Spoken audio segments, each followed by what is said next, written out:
Ladies and gentlemen, welcome to November 1st, 2018.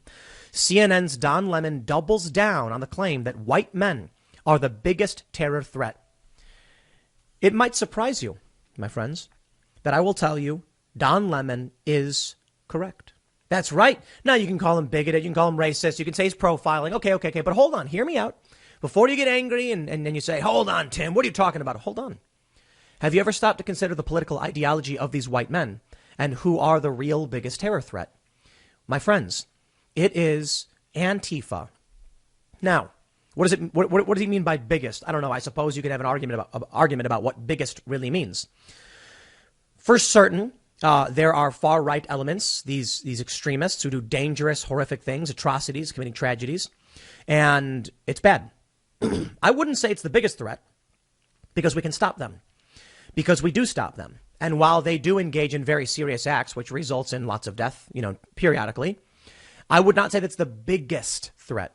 To me, the biggest threat is one that strikes at the core of our institution, seeks to upend our justice system, terrifying jurors in the now George Floyd trial, fearing that their homes will be attacked by the far left if they speak up. If someone finds out they're simply a juror, the terrorist will attack them. People, for the most part, I would say, are concerned about far right extremism, but on a day-to-day basis, it doesn't really faze them. People are absolutely pinned down and mortified over the threats of cancel culture. You see, it's a lower tier thing. So it's not nearly as deadly. I would say that's fair. But it is violent. It is destructive. It has caused billions of dollars worth of damage. And it can ruin your life. That's scary. That's scary to a lot of people. So Don Lemon was right. And I'll show you why. Zach Goldberg tweeted, between 2016 and 2020, white liberals became slightly but significantly less likely to say that political violence is not at all justified, while white conservatives became significantly more likely to give this response. To clarify, they say, how much do you feel it is justified for people to use violence to pursue their political goals in this country? It can be confusing, but put it simply, the percent of those who said it is not at all justified to use violence went down among white liberals by about 5%. Among white moderates, it went down around 2%, but among white conservatives, it went up more than 7%. This means since 2016 to 2020, there are more conservatives saying it is not at all justified to use violence to reach your political goals. White liberals, less people are willing to say that. To clarify again, white liberals believe they are justified in using violence to get what they want. Zach says by party, we see a small drop among Democrats and slightly larger increase among Republicans. Republicans have become substantially less likely, relative, to disagree with political violence. And Democrats have become more. I'm sorry, that's the same. He accidentally posted the same graph. He says virtually all of the decrease among Dems is attributed to white Democrats. Among Asian Democrats, more people are saying don't use violence. But I will tell you this. There are a lot of Asian Democrats who seem to be okay with political violence. There are 68% of Asian Democrats say not at all justified using violence. 83% of white Democrats say not at all. So there are more minority Democrats who seem to think violence is okay compared to the white Democrats. But the white Democrats are coming on board. He goes on to say this. Wow. Didn't initially realize how big the drop was among very liberal whites. And there's the issue. Among the very liberal, which I'm assuming basically means far left, from 86 to 66.5, a 20% drop from 2016 to 2020. These people were polled. And they outright are saying that many of their views have changed. And they think they are entitled to use violence to get what they want. And when you look at the very conservative, what's supposed to be the far right, it's an increase of 2.5%. People saying it is not at all justified. They do not at all feel justified for people to use violence to pursue their political goals. So what's the real threat? Maybe it's not literally white men, but it's certainly far leftists who are white more so than many other groups. The far left, substantially more likely. And the reason why I say Don Lemon was correct, but for the wrong reasons, is that there's substantially less Asians in this country, substantially less Latinos, substantially less African Americans, and substantially more white liberals, a much larger faction by a factor of 10 to 1 in some of these circumstances.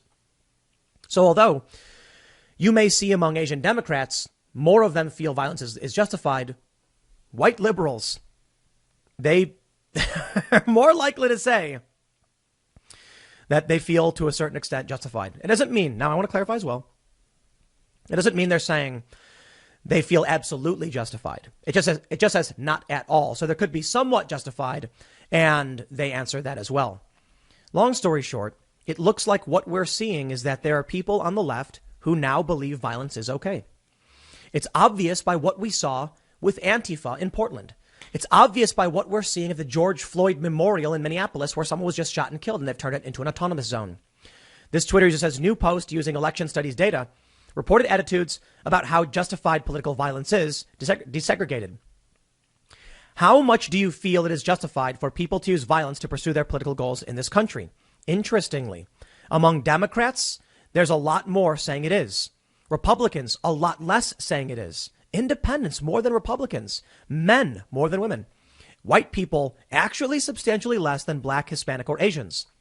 But that's the clarification I'll make. It seems that minorities in this country are more likely to say violence is justified, but there's substantially less of them. I don't actually care to blame white men for the most part. I think it's silly. I think we simply say a crime is a crime. If you commit it, you commit it.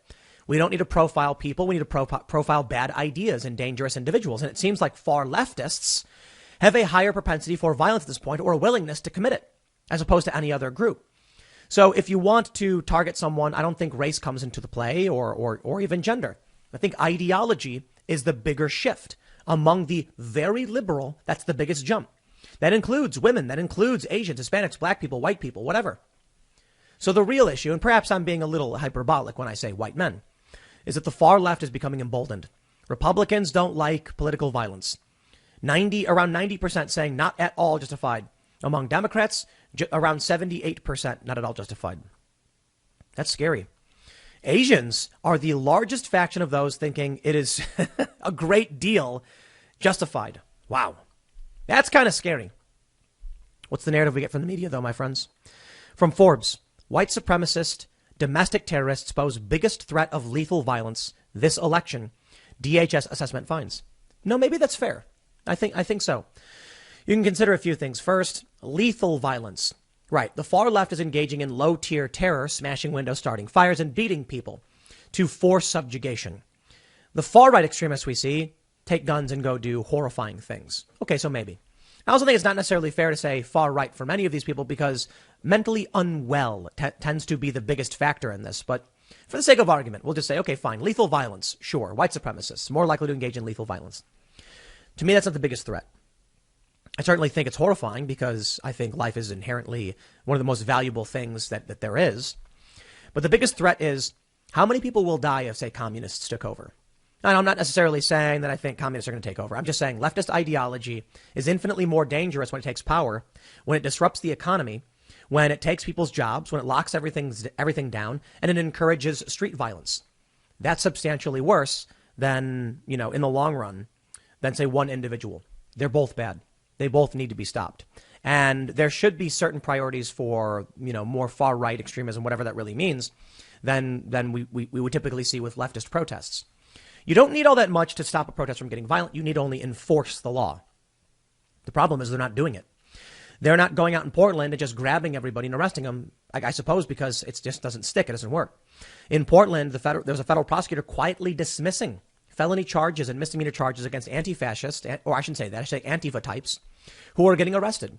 31 or some odd of over like 100 were dismissed, something like that. Why is that? Why are they getting away with this? I wonder if it serves an agenda. Why under Joe Biden is this still happening and not being taken care of? And why do our law enforcement keep blaming a group that we don't really see all that often? I get it. Deadliest makes sense. But what about the report on the far left? When are we going to talk about the fact that it's now been almost a year and they're once again attacking the courthouse? People need to know this. During the winter, rioters dip out. It's rainy, it's cold, it's wet, it's dark. And they don't want to go out during that. Protests and riots tend not to happen when it rains. You'll see a big rally. I've covered protests for a long time. I used to cover them for the most part. I don't anymore. You'll see this massive call for a riot or a protest, and then all of a sudden it'll rain and no one will show up because nobody wants to go outside in the rain. It's interesting how that works, right? So in winter, things slow down. And now that things are starting to warm up, we can expect it to get a whole lot worse. The far left is going to go around starting fires again. And Joe Biden is now the president. And I don't believe he has the strength to do anything with it. A lot of people were hoping Kamala Harris would be that figure. That Kamala Harris was effectively the tough cop who was going to lock all these people up. They really believed it.